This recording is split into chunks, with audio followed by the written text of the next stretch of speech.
Good day, everyone. My name is Cedric E. Mercolita, and together with my co-presenters, Rodrigo Carrion, Paolo Villacorta, Michael John Estrella, and Xander Denzel Villamayor. We are Electrics. Today, we are going to discuss a powerhouse of the renewable world, hydropower and hydroelectric power plant. So let's start with the big picture. When we talk about energy here in the Philippines, we usually talk about two things: high electricity bill and incredible natural resources. Being an archipelago, we are literally surrounded by water and crossed by massive rivers system, from the iconic Maria Cristina Falls in Mindanao to the strategic dam in Luzon. This is why hydroelectric power isn't just a tech concept for us, it is a national backbone.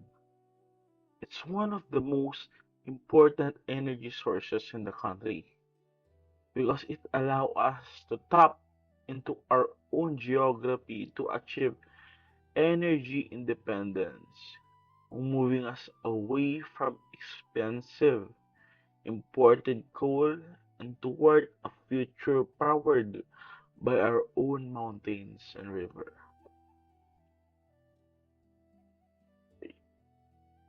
Okay, to define it technically,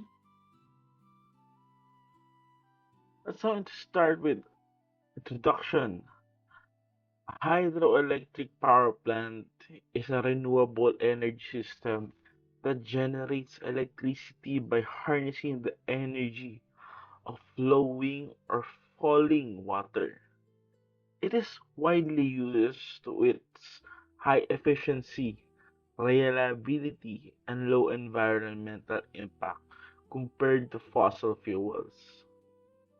Hydropower plays a key role in modern power systems by providing stable and flexible electricity generation, supporting the transition to sustainable energy. Now, why is this specifically so important for our local grid? In the Philippines, our energy demand fluctuates widely, especially during the peak of the summer. The flexibility I just mentioned, that's our secret weapon. Hydroelectric power plants acts like a giant standby switch. When the grid is under pressure, we can release water to generate immediate power. It is highly efficiency engineering that respects our environment, ensuring that as we grow as a nation, we are doing so using the very water that defines our island. It's about turning the natural flow of our landscape into literal pulse of our city. Later on in this video, we are going to furthermore discuss things about this. Next is we're going to discuss about the largest hydroelectric power plants. Start with the Three Gorge Dam in China. It's nagsisimula to sa may Yangtze River or we call it the Yellow River na kayang mag-produce ng 22,500 megawatts. Same sa may Itaipudang sa Paraguay, Brazil, na kayang mag-produce ng 14,000 megawatts. And so on and so forth. Eh, Here also we have the Tokuriwi, Brazil, Tocanis that can produce 8,370 and so far and so forth. So let's talk about the Philippines. We also have something like that. We have the largest hydropower in the Philippines, which is the Magat Dam. So, what is the Magat Dam? The Magat Dam hydroelectric power plant is a 360 megawatt peaking power facility located in Ramon Isabela on the islands of Luzon, Philippines. It is completed in 1982 and fully operational in 1983. It is a major multi-purpose dam on the Magat River that provide renewable energy to the Luzon grid with a capacity to expand up to 540 megawatts. So, what are the key details and features of the Magat Dam? First of all is the capacity.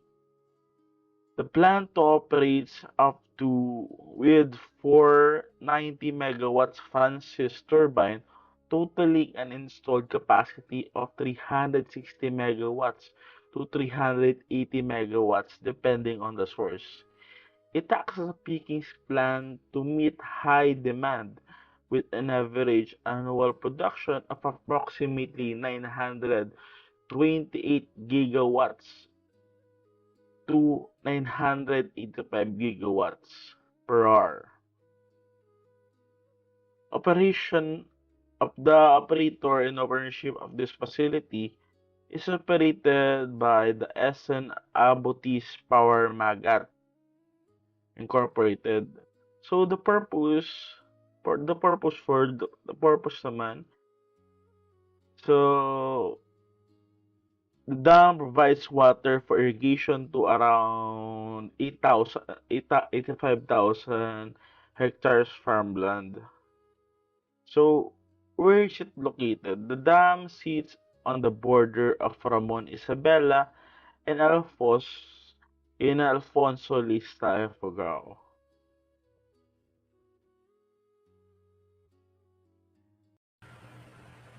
Dito naman tayo sa process of operations. Una is yung dam. Dito, iniipon yung tubig para makabuo ng malaking reservoir. Parang storage siya ng tubig na gagamitin natin for power generation.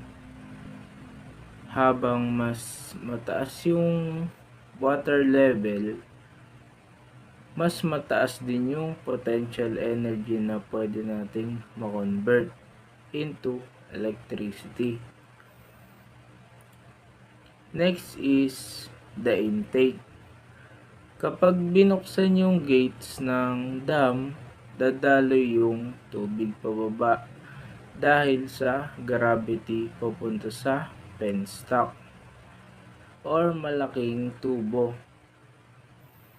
Habang dumadaloy siya, tumataas naman yung pressure at bilis ng tubig, which is important para mapaikot yung turbine.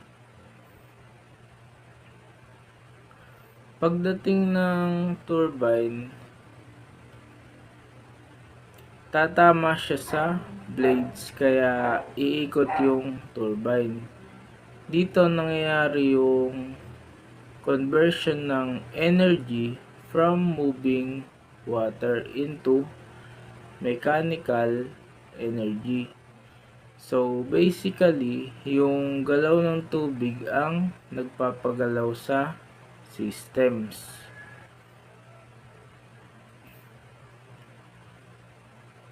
Yung turbine ay connected naman sa generator.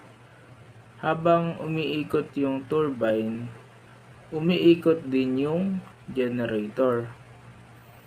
Sa loob nito may magnets at coils na nag-i-interact para makapag-produce ng kuryente. Yung output nito ay alternating current or tinatawag nating AC na ginagamit natin sa mga bahay natin. After ma-generate yung kuryente, dadaan siya sa transformer.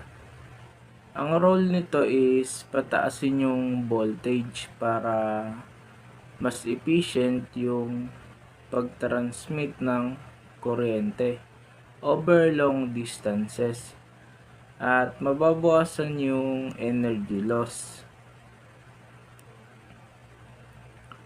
Then, ipapadala na yung kuryente sa power lines.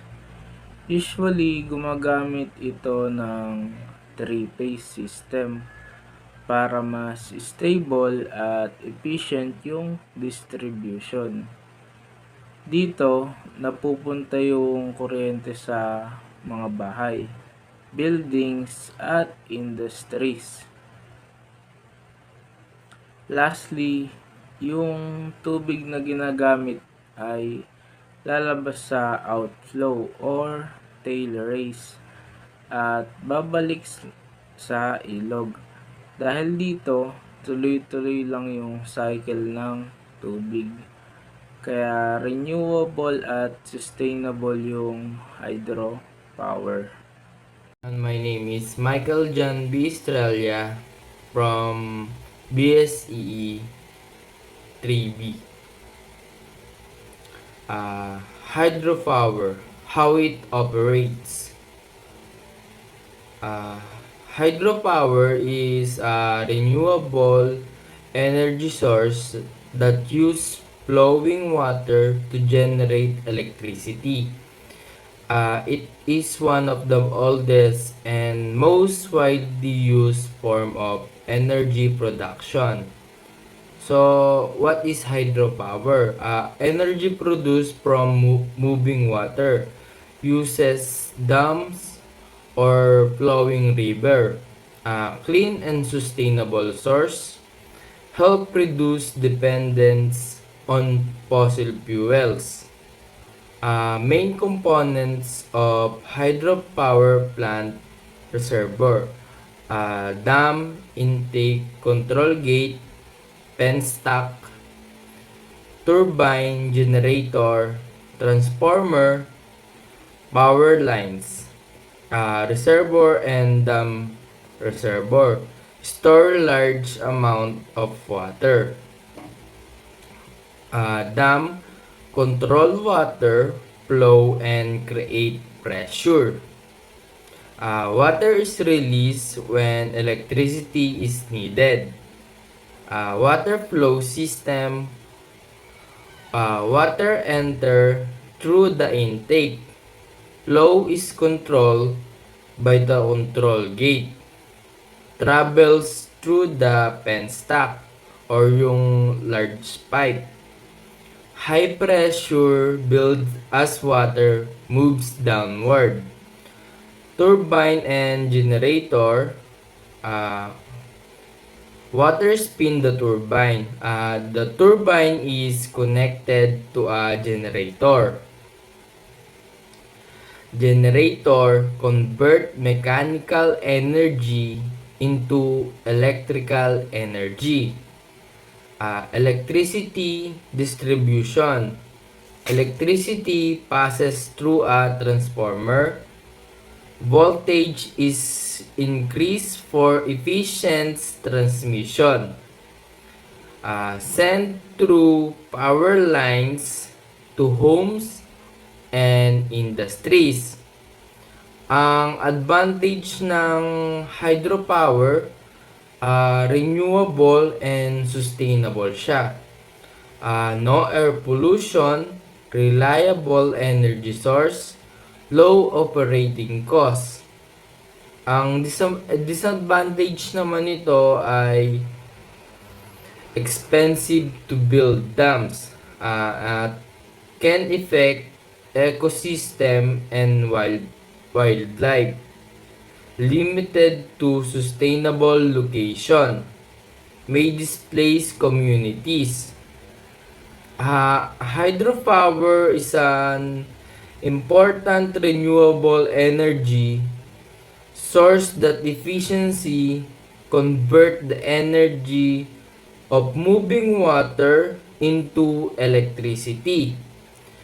Despite some environmental concern, it remains a key solution for sustainable power generation.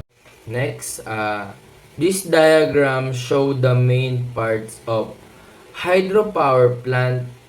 Water flows from the reservoir, passes through different components, and generate electricity.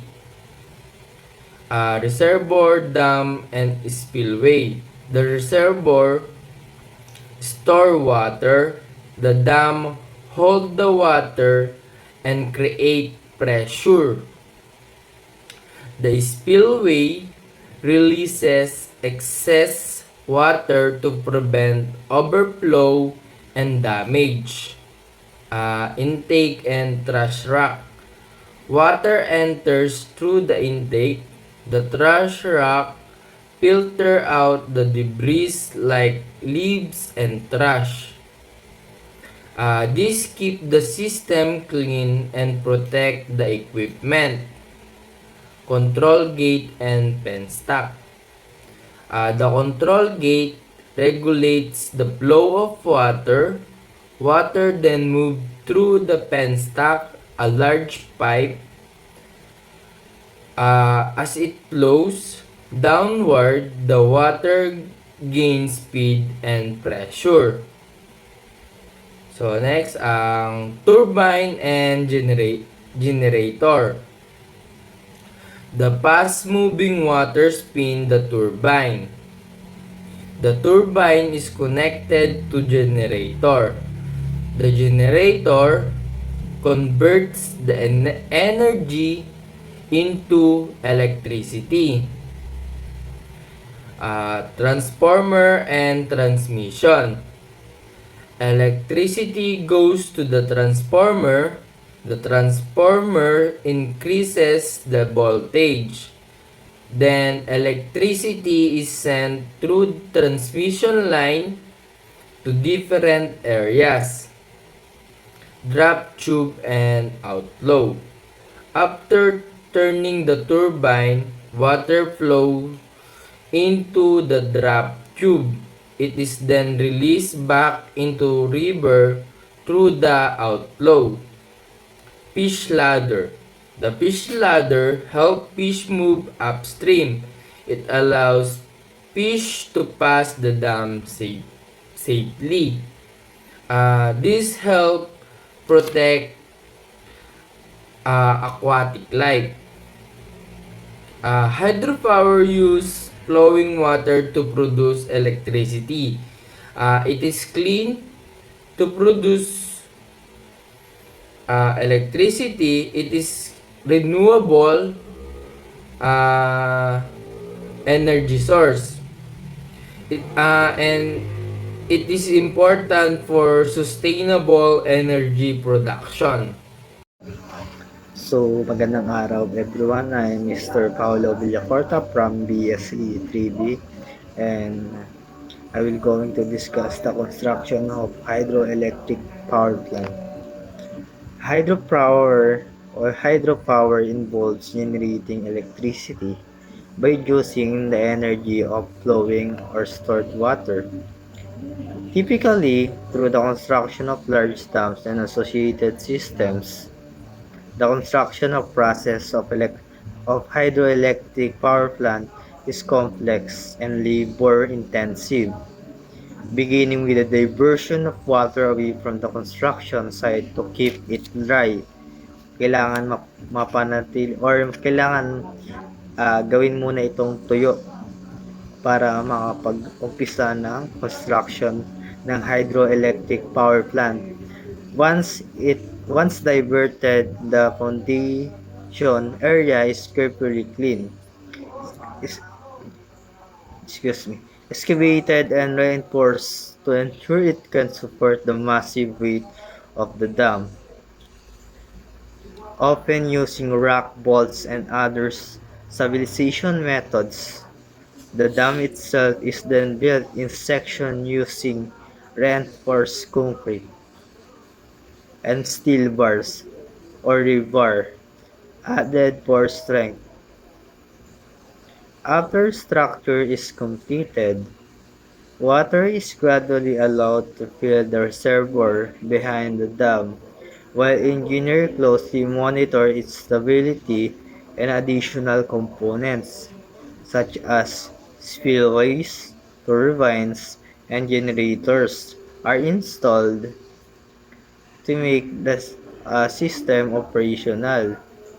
In terms of operation, water stored at high elevation in the reservoir flows through a large pipe called penstock, where its pressure and velocity are used to spin the turbine connected to a generator. Katulad ng ibang hydro power plant, gumagamit ito ng ah, pressure and velocity para mapaikot yung turbine ng generator na hydroelectric power plant para ma-convert from mechanical uh, to electrical energy. Before the water is released back into the river, different types of dams are used depending on location and design requirements, including gravity dams that rely on their own weight to resist water pressure. Katulad daw ng ibang dams ay gumagamit gumagamit ito ng gravity upang palakasin yung puwersa na magpapaikot ng turbine.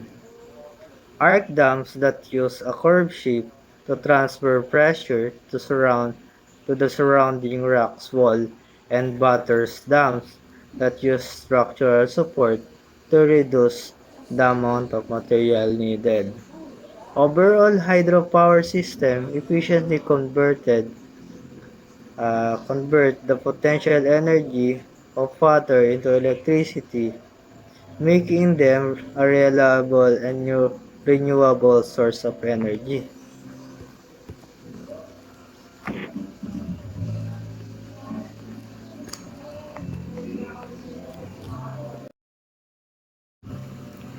In summary, hydroelectric power plant construction it encounters difficult and labor-intensive building dams require heavy equipment, engineering works, water diversion before construction. The river is redirected so the site stays dry. The foundation preparation. The area is clean and excavated. Weak rocks or sediments are reinforced to support the dam weight. Rock balls are used to strengthen the foundation. The dam structure building forms molds are placed. Steel bars, rebar are installed for strength. Concrete is poured in section block by block method. Reservoir filling. Water is slowly to fill behind the dam. Engineers monitor stability during this stage. Final structure added. Spillwell turbines and generator are installed to make it operational. Hydropower plant layout in short naman, the reservoir stores water at high elevation. Dams hold the water and create a pressure head. Intake control water engineering or control water entering the system. Penstock, large pipe carrying water downward. Turbine, water flow spins it. Generator converts mechanical energy into electrical energy. Tail race return water to the river. While hydropower dam design types, the first one is gravity dam. Use its own weight to resist water pressure, thick and heavy base for strong rock foundation. Arc dam, curved shape transfer water pressure to sides. Abutments requires narrow valleys. Buttress dam has support buttresses on the downside. Use less concrete down gravity dam, more economical but complex design. Good day everyone. For the main factors that determine the dam powered output. For the insight, we have the two factors. The first one is the head. This is the vertical distance the water falls. The second one is the flow rate. This is the volume of the water passing through the system. In short, the power or the total power output of a dam is the result of height and volume. To maximize electricity, engineers look for high speed or high head, tall drops, and the high flow, large volume of the water. If you increase either of these factors, the energy production increases at the same rate. The amount of electricity a hydropower plant produces depends on two factors. The first one is the height of the fall and volume of the flow. Essentially, the strength of the water comes down to how far it drops. This distance, often dictated by the heights of the dam, is directly proportional to the power produced. This means that if you double the height of the dam, you effectively double the energy potential of the falling water. The second one is equally important is the quantity of the water moving through the system. A larger river with a higher volume of flow provides more raw material for energy production. Similar to the height of the fall, power output is directly proportional to the river's flow rate. For, for distance, a river that carries twice as much water as another will generate twice as much electricity. In short, the most powerful hydroelectric plants are those that combines a massive vertical drop with a high volume, fast moving river. The tallest dam or the world tallest dam. Currently, the title of the world tallest dam belongs to the Nurek Dam, located on the Vaksh River in the Tajikistan, reaching a staggering height of 984 feet or 300 meters. It stands as a marvel of modern engineering. In comparison, the iconic Hoover Dam stands at 726.4 feet or 221.4 meters tall, while the Hoover Dam no longer holds to the top spot globally. It remains one of the top 20 tallest dam in the world within the specific categories of concrete, gravity, and arc-style construction. The next one is dam failures. The first one is Banjam Dam from Henan, China. On 1975, Banjam Dam failures over 26,000 deaths from flooding and 145,000 deaths from subsequent famine and epidemics, and 11 million homeless, caused loss of generation, and dam failed by overtopping in a 1 into 2,000 year flood. The next one is Manchu Dam from Manchu Dam, India.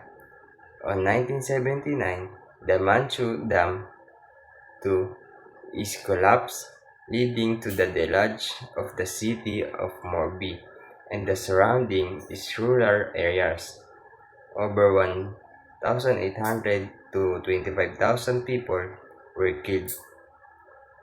And the third one, the last one, is Oroville Dam from California, United States.